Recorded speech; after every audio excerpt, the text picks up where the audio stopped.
શહેર અને વડોદરા શહેરમાં આપણે સૌ જાણીએ છીએ તેમ પ્રતિવર્ષ મકર સંક્રાંતિના તહેવારો દરમિયાન પક્ષીઓ જ્વરાથી ઘાયલ થવું અને ત્યારબાદ તેમને તાત્કાલિક સારવાર મળે એમને નવજીવન આપવાનું કામ વડોદરા શહેરમાં હરિનગર 4 રસ્તા ખાતે છેલ્લા 11 વર્ષથી જસ્ટ વર્લ્ડ ચેરિટેબલ ટ્રસ્ટ દ્વારા આ ઘાયલ પક્ષીઓની સારવાર કરવામાં આવી છે. તો સાથે સાથે માત્ર ઉત્તરાયણના તહેવારો જ નહીં પરંતુ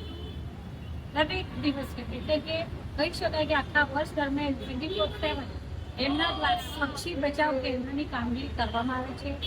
અને આ રેસ્ક્યુ કરીને લાવાયેલા પક્ષીઓની સારવાર કરી અને એને પાછા એમને અહીંયાથી રિલીઝ કરવામાં પણ આવે છે. તો સાથે સાથે પર્યાવરણલક્ષી અભિગમ અપનાવતા તેમના દ્વારા પ્લાન્ટેશનના કાર્યક્રમો પણ કરવામાં આવે.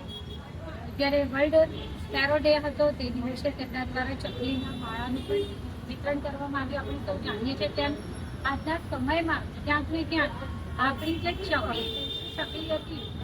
તેની સંખ્યા નોંધપાત્ર રીતે ઘટી રહી છે. ત્યારે આપણી આવનારી પેઢીને પણ આ ચકલી સાથે પણ ઓળખ સચવાઈ રહે અને આ જીવનચક્ર છે એ જેવું કુદરતી બનાવ્યું છે અને પ્રકૃતિની રક્ષા સાથે પ્રકૃતિ પ્રેમ પામો ધર્મ એને અપનાવતા આગળ જતા ચેરિટેબલ ટ્રસ્ટ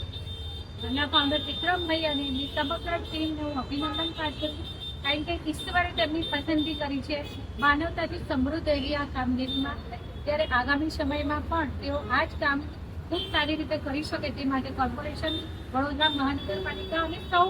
વડોદરા તેના શીર્ષસ્થ નેતૃત્વ પહેલા પણ એમની સાથે હતા, આજે પણ છે અને કાયમ આવા માનવતાથી સમૃદ્ધ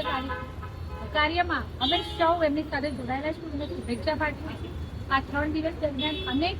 ઘાયલ પક્ષીઓની સારવાર કરવામાં આવી છે અને જ્યારે